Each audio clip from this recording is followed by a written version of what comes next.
আজকে যে আমি কি পরিমাণ খুশি হইছি, মানে এটা বলার অপেক্ষা রাখে না। মনে হয় যে আমার চেয়ে বেশি খুশি আর কেউ হয় না, এরকম একটা অবস্থা। মানে খবরটা দেখার পরেই আমি মোটামুটি আসলে মানসিকভাবে খুবই আনন্দ উপভোগ করছি, খুবই সুখ বোধ করছি আর কি। খবরটা হইলো জামায়াত এনসিপি তারা একজোট হচ্ছে।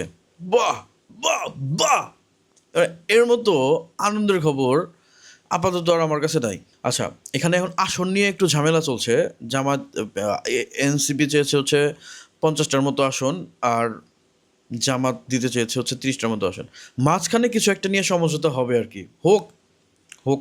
আর একটা বিষয় হলো যে আরও যেই দলগুলো আছে, এবি পার্টি, আচ্ছা আর মনে নাই, এবি পার্টির কথাই মনে আছে। তো এরাও অ্যাড হওয়ার সম্ভাবনা আছে, মানে অনেক বেশি সম্ভাবনা আছে।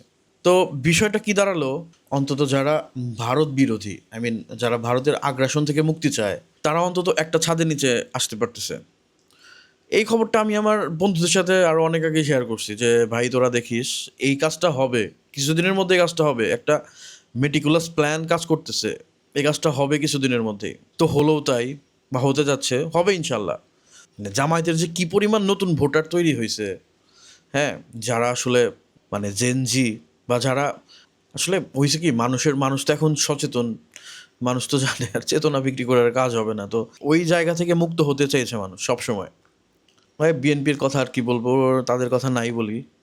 বিএনপি নিয়ে আজকে আলোচনা থাক।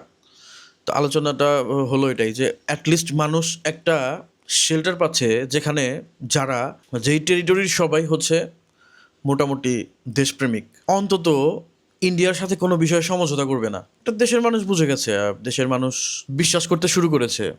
মানুষ দেখতেছে তো ভাই, মানে বর্তমান অবস্থা তো মানুষ দেখতেছে। এটা হলে কি হবে, বিশাল কিছু একটা হবে। ঠিক আছে, আমার মতো যারা গুপ্ত ভোটার আছে, যারা মনে মনে চায়, তাদের আশাটা পূর্ণ হবে।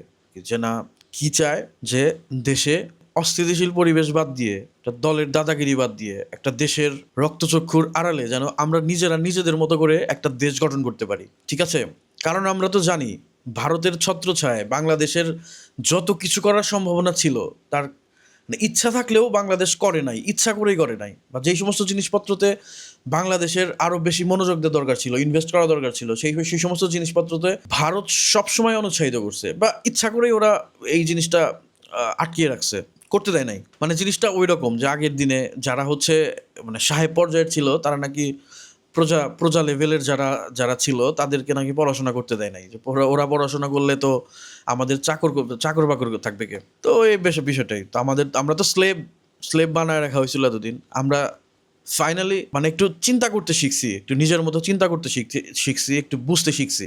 আশা করতেই পারি যে দেশটা অন্য আর ৫টা দেশের মতো বিশ্ব দরবারে মাথা উঁচু করে দাঁড়াবে। তো আশা করতেই পারি একজন বাংলাদেশের নাগরিক হিসেবে, একজন দেশপ্রেমিক হিসেবে, তো আশা করতেই পারি তো আল্লাহ তাআলা যেন সেটা পূরণ করে। আর আরেকবার বলছি সবাইকে, যারা জেনজি আছেন তাদের বলছি, যুবক, আই মিন ১৮ থেকে ৩০-৩৫ বছর বয়সী পর্যন্ত আপনারা যথেষ্ট স্মার্ট, যথেষ্ট বুদ্ধিমান। আপনারা চোখের সামনে দেখতে পাচ্ছেন কি হচ্ছে, কি হচ্ছে, কি না হচ্ছে। আর আমি জানি এই এই টেরিটরির পুরো অংশটাই হচ্ছে একটা আস্ত একটা দেশপ্রেমিকের গোডাউন। তো দয়া করে আপনাদের চারপাশের ঘটনা বিশ্লেষণ করে আপনারা এমন একটা যোগ্য প্রার্থী নির্বাচন করুন, যেই প্রার্থী সংসদে দাঁড়িয়ে আপনার কথা বলবে, হ্যাঁ, দেশের দেশের মানুষের কথা বলবে, কোনো দলের কথা বলবে না। তো ভালো থাকবেন সবাই, আল্লাহ হাফিজ।